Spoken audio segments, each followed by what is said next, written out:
We've all been in a conversation in which our goal is to prove ourselves right and someone else wrong. But even if you win the argument, how much is the other person really won over? Welcome to the Chicago Booth Review podcast, where we bring you groundbreaking academic research in a clear and straightforward way. I'm Hal Weitzman. Today, I'm talking with Chicago Booth's Jane Risen about her research on dialogue and debate. When does it make sense to hear people out rather than explicitly try to win them over? And if you find yourself in a debate, how can you steer the conversation more towards dialogue? Jane Risen, welcome to the Chicago Booth Review podcast. Thank you for having me. We are delighted to have you, and we're here to talk about your research, a growing body of research you're putting together about dialogue versus debate. We've probably all found ourselves in a debate and thought, this is not going anywhere. How do you define dialogue versus debate? What makes one different from the other? So I think of these as two different orientations to disagreement. And I think the easiest way to distinguish them and define them is the goal that you have.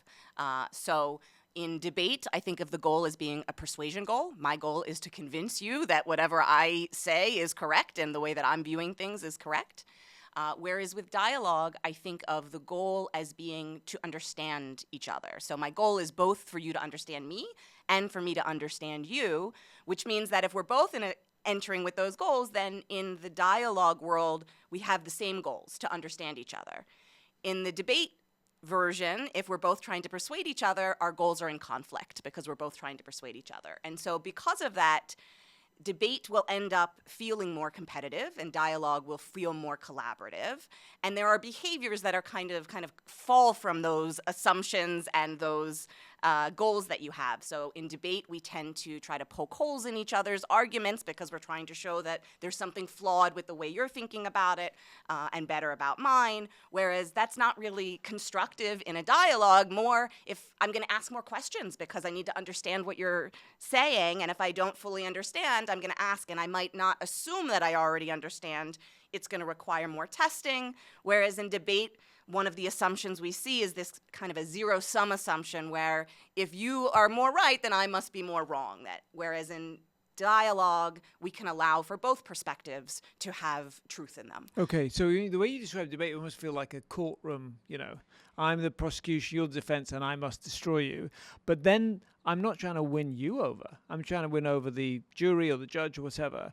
So you're talking about a specific situation where I am trying to win you over. So I'm thinking about this as, the people who are involved in the disagreement. And so I think of debate as really being my goal is to win the other side who is in this debate with me over, and they're trying to win me over. But you make a good point that there's lots of times where these are on display for observers. And so the audience may be a very different goal of mine, and so I could debate with you not because I want to change your mind, but because I'm trying to persuade the jury or I'm trying to persuade all of these other people. We are thinking about it more in terms of my goal with the other person that I'm in disagreement with, but I think the question of how observers change both the goals that I'm likely to start with or the consequences of holding those goals is super interesting, but we haven't kind of gotten quite there in the research yet. Okay, well, let's talk about where you have gotten, and actually taking you back, because I know that this research actually stems from your own experience, right, as a teenager when you attended a conflict transformation program and learned so much from it and did research subsequently as an adult about this. So tell us about this experience you had and how it shaped your research agenda. Sure. So this is a program called Seeds of Peace, which is a conflict transformation program that brings together teenagers from regions of conflict around the world to spend 3 weeks together at a summer camp. And you do lots and lots of things at the summer camp that would be familiar to anyone who's been to a camp in terms of sports and drama and singing and sitting by a campfire and all of that good stuff. But they also spend almost 2 hours a day in dialogue groups. And so this is really where my introduction to the idea of dialogue came from. And so the campers spend all of this time engaging with one another on the conflict. But what's important is that it's not a debate, right? That the goal of dialogue is never consensus or agreement. The goal is to understand yourself better, to understand people with different perspectives, and especially from the other side in the conflict, how they're thinking about it, and to understand the dynamics of the conflict and why it is what it is. And I was lucky enough to participate as a teen, as you mentioned. This was totally lucky for me, and it was the reason that I went into psychology as a field, because being able to watch people who have been taught something their whole lives, right? This is, if we, there have been a few areas of conflict that have been focal, but the Middle East and thinking about Jewish Israelis and Palestinians has been a focal point of the program since it started in 1993. And watching people who had been taught their whole lives to be enemies come together for 3 weeks and discover that the people on the other side are actually not at all the way they had been described, and watching them wrestle with this new information and what are my beliefs now was sort of just a magical thing for me to be able to watch, largely as an outsider because I was not coming from this conflict per se, but it made me interested in the idea of how people navigate their beliefs, and in particular when their beliefs are in conflict and they're getting different sources of information, how they follow it. Many years later, I came back to start partnering with them as a research project because this is such a unique and wonderful group of people that are brought together. And so we started tracking their attitudes from the beginning of the program to the end of the program, as well as the relationships that we're forming.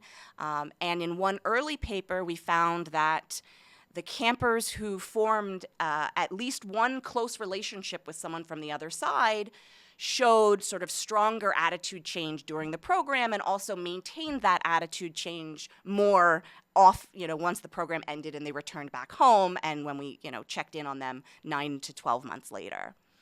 Then in more recent work, we started to try to understand where are these relationships developing? And so we started asking, we were putting together sort of the social networks that people would report. We would ask campers on the last day of camp, who are the people that you're closest to? And we would look at what was producing these relationships. And what we found specifically within the dialogue groups was that if you didn't share a dialogue group with another camper, and we looked at who you're most likely to be close to, you're more likely to be close to people who share your nationality. So if I'm just thinking about some random other camper in the program, I'm more likely to be close to someone who is of my same nationality than a different one. This is not surprising. This is kind of the homophily effect that you would expect in all sorts of contexts. The piece that was so surprising was that this fully reversed within the dialogue group. So for campers who share a dialogue group with those, so they're talking to that same group every day through the whole program, we found that Jewish Israelis were more likely to list a Palestinian in their group as someone that they're close to than one of the other Jewish Israelis in their group, and Palestinians were more likely to list a Jewish Israeli in their group than another Palestinian in their group. And that full reversal was beyond what I was expecting. I had been at camp myself. I knew that these outgroup relationships would form. I knew that dialogue was a remarkable experience where people could sort of sort through very difficult content and emotional content in ways that were productive. But I was surprised to see that they actually ended up forming these relationships more so with the outgroup in this context, which in my mind just sort of, it speaks to how powerful dialogue can be. And what I'm doing in my mind, I'm running the counterfactual. What if you spent 2 hours a day in debate, right? What if we set up these sessions where you had the Israelis on one side and the Palestinians on the other, and for 2 hours every day they disagreed about the conflict in a debate form, where they were each trying to persuade the other side that they were right, which is what we see in the rest of the world, but not in these dialogue groups. And I don't think that these relationships would form. I think the relationships, these cross-group relationships that are forming, are largely because of the understanding and the fact that they're sort of working through some negative feelings and negative experiences to get somewhere that's more positive. And I don't think that same relationship would form if they were in debate. But as you say, the interesting thing is that they it was the other group that, the person from the other group was a better friend after this dialogue. And do you think, how do you explain that? Is it because they just haven't had, I'm guessing they haven't had a lot of experiences of encountering people who are from the out group, so when they encounter them and they're actually okay, then it's suddenly they're warmer to them than they would be to somebody else who they have kind of heard what they've had to say before? Yeah, you captured that well. I think what's different is, what do we do spontaneously? And we sort of spontaneously engage with in-group members in all the ways that allow for friendships to blossom. We don't often do that with out-group members, but when we think about the structure that is created by these groups, I think it kind of produces the opportunity to engage with out-group members the way we might spontaneously do with in-group members, and helps form the relationship. We looked at a few different groupings that they use at camp, though.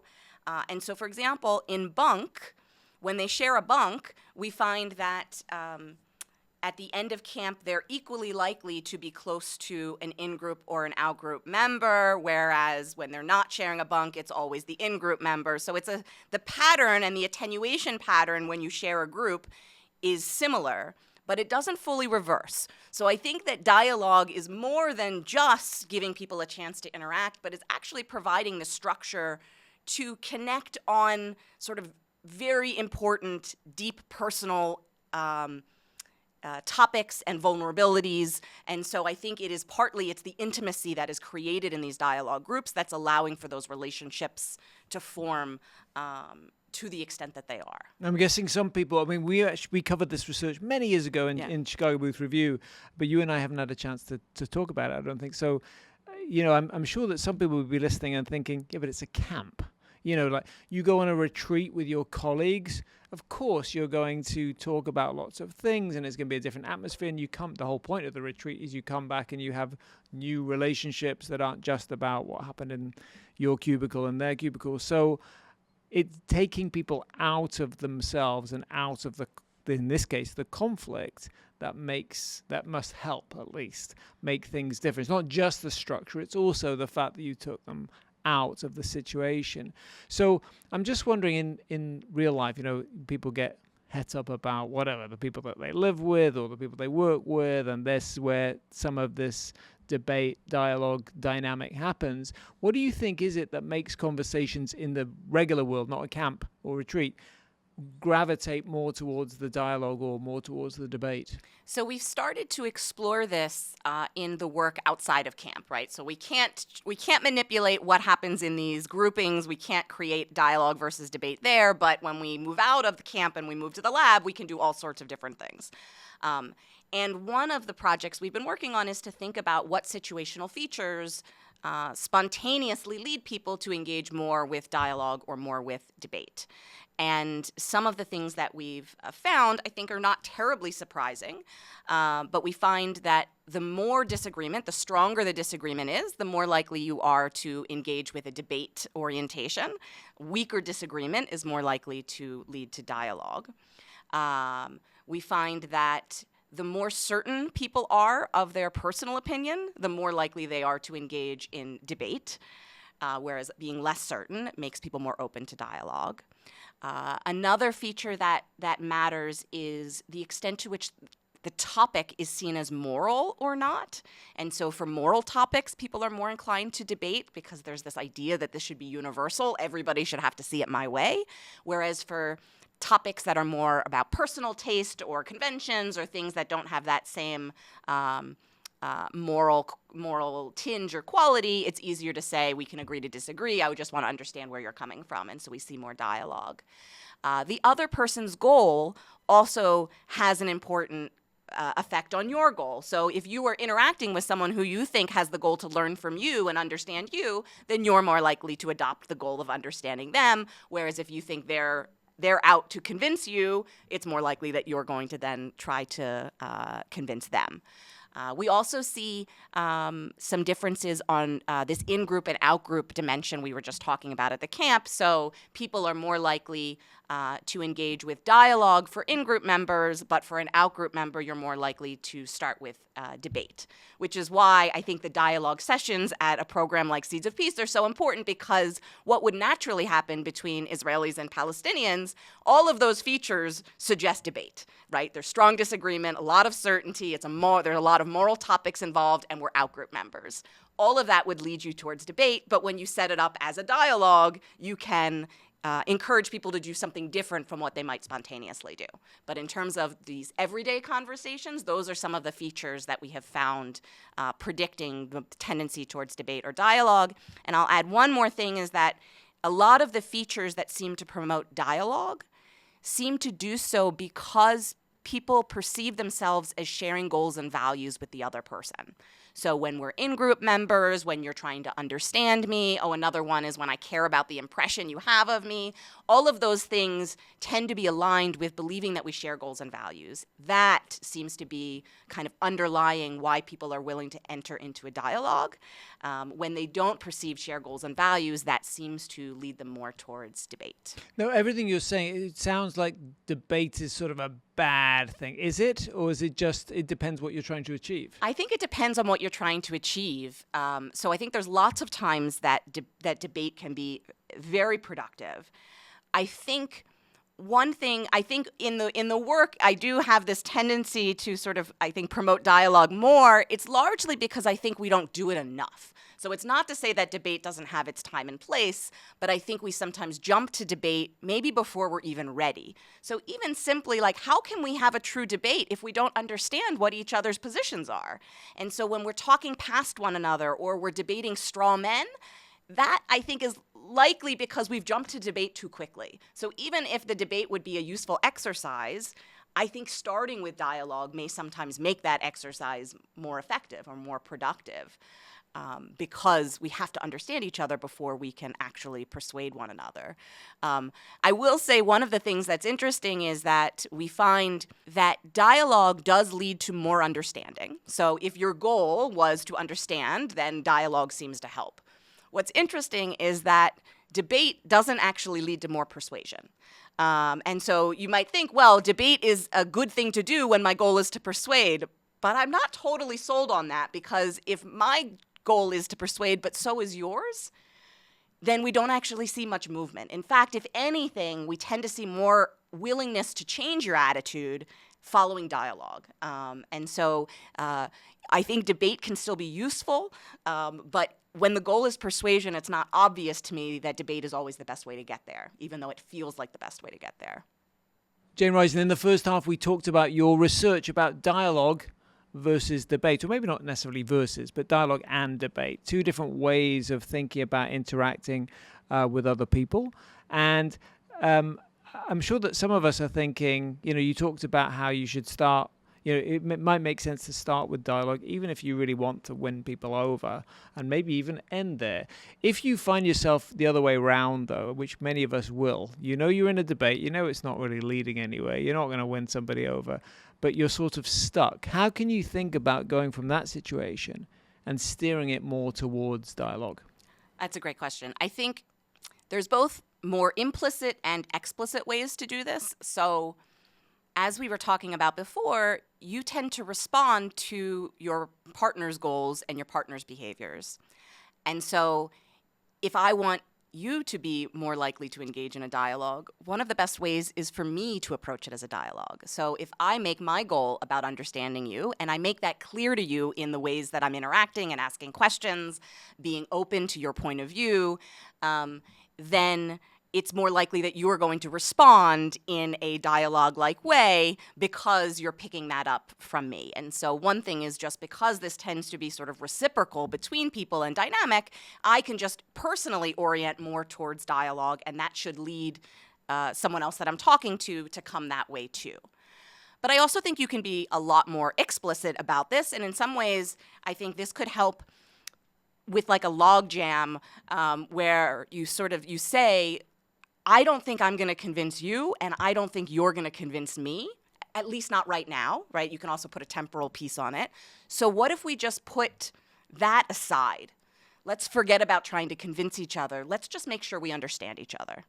And I think you could be very explicit in articulating what the goals of dialogue are and why it might be easier to do that if we just put this other goal aside. I think sometimes the goal of persuasion is so prominent in our minds that even though we have other goals at the same time, we lose sight of those. So my relationship goals with you and other things kind of are out of my focus when I'm focused on persuading you. And if we can do something to very intentionally put this persuasion goal to the side, it becomes easier to focus on these other goals, like understanding you or our long-term relationship, solving a particular problem that we have, or whatever the case may be. And I take your point, you said this at the start, I've been talking about them as either or, but I don't see them as either or, and in fact in the studies we typically measure them as separate indices, like we're asking about both your tendencies towards dialogue and your tendencies towards debate, and it's not one continuum. All of our results suggest that these are two different orientations that can move up and down together or can move separately. And so we were talking about features that lead people to take more of a debate or more of a dialogue approach. But you can also think of other kinds of features that would make me more likely to engage in the disagreement versus avoid it entirely. And so those would be different types of features that might not determine how I'm going to interact, but just the fact that I'm willing to interact. Okay, I mean, I know that a lot of people will be listening to this and thinking about two things. One is social media, which does not lend itself to the kind of dialogue that you're talking about. It lends itself much more to me attacking you and saying you're an idiot. And politics, where people are paid to say you're an idiot. And particularly, I think, I come from the UK, and there's a way that you can design a legislature. A parliament is typically designed with two opposing benches. Now, there are other ways you can design it to look more like a horseshoe, and that people feel like that sets up a different type of conversation. But how do you think we could, would it be necessary, first of all, but how could we set up a national political conversation, either in person in our legislatures or online, that would look more like dialogue? This is the ongoing question. So I'm not going to have good answers, but I like even the simple structure of how we're seated as an important sort of step in the direction. So these dialogue groups that are run at camp, it's a circle and it's all intermixed, right? You don't have half of the circle with one group and half with the other. And I think that also sets up the expectation that each individual has their own position on this, which I think, again, when we get into the politics of things, we often lose sight of that because it's just about which team you're on. It's not about what you as an individual think and understand about the issues that you're dealing with. So some of it could be just literally how we're seated and how we're organized. I also think one of the problems is how, if you think back, I don't know that we're going to solve it in social media or in politics without thinking about earlier rewarding these kinds of behaviors. That I think so much, even in schooling, we're taught to present a persuasive argument, but we're rarely taught to better understand what someone else is saying or to have the humility to recognize that I may not be getting 100%, but I'm getting 80%, and I need more effort to get that last 20%. And so I think orienting people towards the goal of understanding when we're experiencing disagreement, I feel like doing that earlier may make it a lot easier to then work with people as adults doing this. But then you can also ask the question of, can we change some of the incentives and the rewards around social media or around our politics so that it's not about proving that you're right, but really the people who are most appreciated are the ones who can articulate the other side's position best, right? You think about this, right, in couples therapy, this example of like role playing where you have to role play the other side. How well can you do that? So imagine in Parliament, it's not you presenting your own position, but you had to present the other side's position. And the better you can present the other side's position, the more you were seen as a terrific politician. You were someone who could step into anybody's minds and make the most compelling argument on that behalf.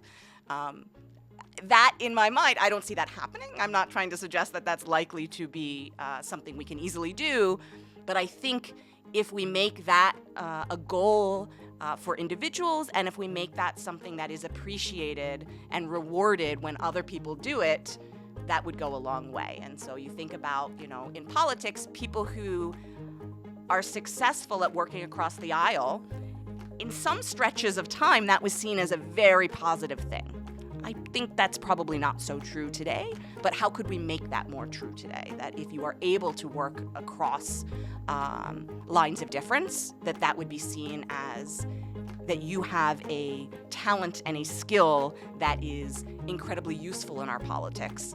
That would be nice. Well, Jane Risen, this has been a great dialogue. Thank you very much for coming on the Chicago Booth Review podcast. Thank you for having me.